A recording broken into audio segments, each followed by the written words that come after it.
Ever travel to a capital city and wonder, like, how did this place become the center of everything? Yeah, sometimes the most unassuming spots have these wild histories. Totally. And today, we're diving deep into one of those stories, a story about a capital city that couldn't stay put. Oh, this is about the Chin state in Myanmar, right? Yeah. I've heard the capital hopped around a bit. Exactly. It's like a game of historical musical chairs, but with, political intrigue and even a daring assassination plot thrown in. Sounds intense. Oh, it is. We're using historian Dr. Vumson Suantak's work as our guide, particularly his insights into how the Chin capital ended up where it did.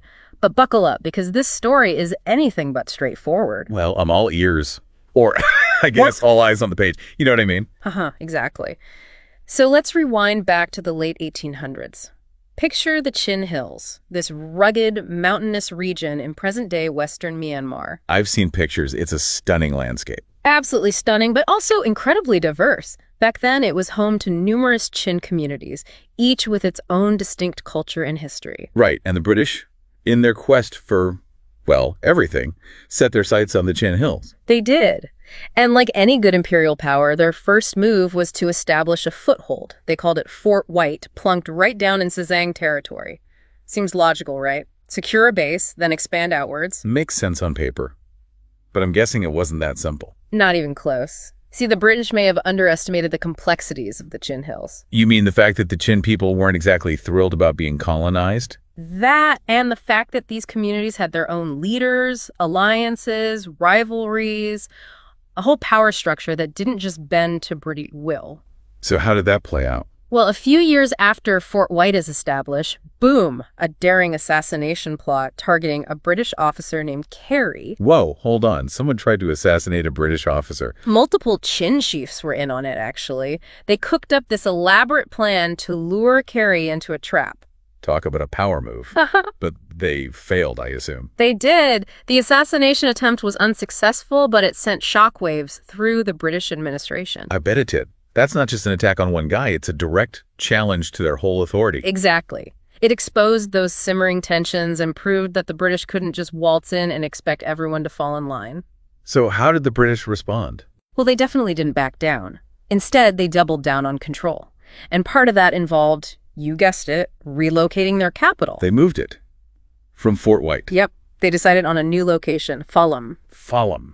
Okay, but why Phalam? What was so special about it? Strategy, mainly. Phalam was more centrally located within the Chin Hills, giving the British better access to different areas and more control over the surrounding territories. So it was less about Phalam itself, more about what controlling Phalam represented. Exactly. Plus, they went all in on infrastructure there. Yeah. Police stations, post offices, telegraph lines. The whole colonial playbook. Establish a presence, project power, assert dominance. Precisely. And to solidify their grip even further, they created the Chin Hills Battalion. But get this, it wasn't just British soldiers. Oh, so they recruited locally. They did. It was a mix of local Chin recruits and even Indian sepoys who were part of the British Indian Army. Wow, that's fascinating. This seemingly small corner of the empire was a melting pot of different groups, all caught up in this web of colonial power. Absolutely. It wasn't just the British versus the Chin. It was way more complicated than that. There were alliances, rivalries, shifting loyalties, a whole lot of maneuvering happening behind the scenes. And all of that fed into the complex story of how the Chin state capital ended up where it did. All right, so we've got Phalam, the strategically vital spot, now under British control. But history, as we know, rarely stands still. You're telling me. World War II turned the world upside down, and empires, the British Empire included, started crumbling. And for Burma, that meant independence in 1948. After years under British rule, they were finally charting their own course. You'd think this would be a clean break, right? The Chin state, free from colonial influence, gets to decide its own fate. Well, independence is rarely a simple mission accomplished moment. It's the start of a whole new set of challenges, especially for a place like the Chin state. Right, because it's not just about independence from Britain anymore. It's about figuring out their place within this newly formed nation of Burma. And I'm guessing that question of where does our capital belong pops up again. Oh, absolutely. See, the Chin Hills district, which now included other areas like Matupi, Mindat, and Palawat, became this semi-autonomous region within Burma called the Chin Special Division. Okay, so a little bit of self-governance, but still tied to Burma. Exactly. And here's where it gets interesting. They kept Phalam as the administrative hub, which makes sense, right? Yeah. It had been the center for decades. Sure, seems practical, but... I'm sensing a but coming. But the Minister of Chin Affairs, the big cheese himself, was based all the way down in Rangoon. Wait, what? Rangoon? That's like hundreds of miles away. So you've got the administrative heart in one place and the political heart way down south. Recipe for tension, right? Oh, you bet. It became this whole point of contention, like physically representing the struggle between the Chin people wanting autonomy, but also being part of Burma. A tale of two cities, except with way higher stakes. And it all comes to a head in the late 1950s when the Chin Affairs Minister, a fellow named Ral Hamung, decides he wants to move the capital to Hakka. Hakka. Hold on, hasn't that name come up before? It has. Ramlung's home district, actually. So there's that personal connection. But this was also during a super volatile time in Burmese politics. Right, things were getting messy with the whole AFPFL splitting up. Totally. And right in the middle of it all steps General Nguyen. Oh boy, No Win. If I remember my history, that guy was not one to mess with. Understatement. He saw this whole Hakka move as a direct challenge. So what does he do? Issues an ultimatum to Ral Hamung: resign or else. Wow, talk about an awkward staff meeting. So did Ral Hamung Cave. He did. Step down, the move to Hakka was scrapped, and Phalam, for the time being, remained the Chin state capital. But with Nguyen flexing his muscles, it was clear this wasn't the end of the story. So I've got this powder keg of political tension, a divided ruling party, and General Nguyen clearly calling the shot. Yeah, and then in 1962, things explode. Nguyen seizes power in a military coup.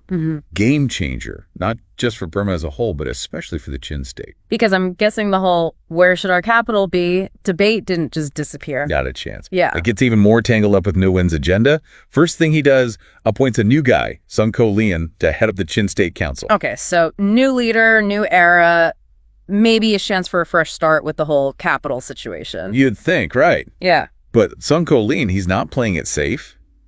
Instead of trying to appease Nguyen, he decides to make a move of his own. Oh boy, here we go again. What does he do? Try to revive the move to Hakka? Nope. He goes in a totally different direction.